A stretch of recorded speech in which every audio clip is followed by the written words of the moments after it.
How to rig camera to follow path in Blender.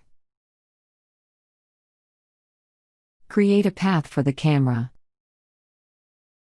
Select the first vertex of the path. Place the cursor at this vertex. Place the camera at the cursor. Next, select both objects and parent the camera to follow the path. Add a plane axis empty. Then, add a camera constraint to track this empty.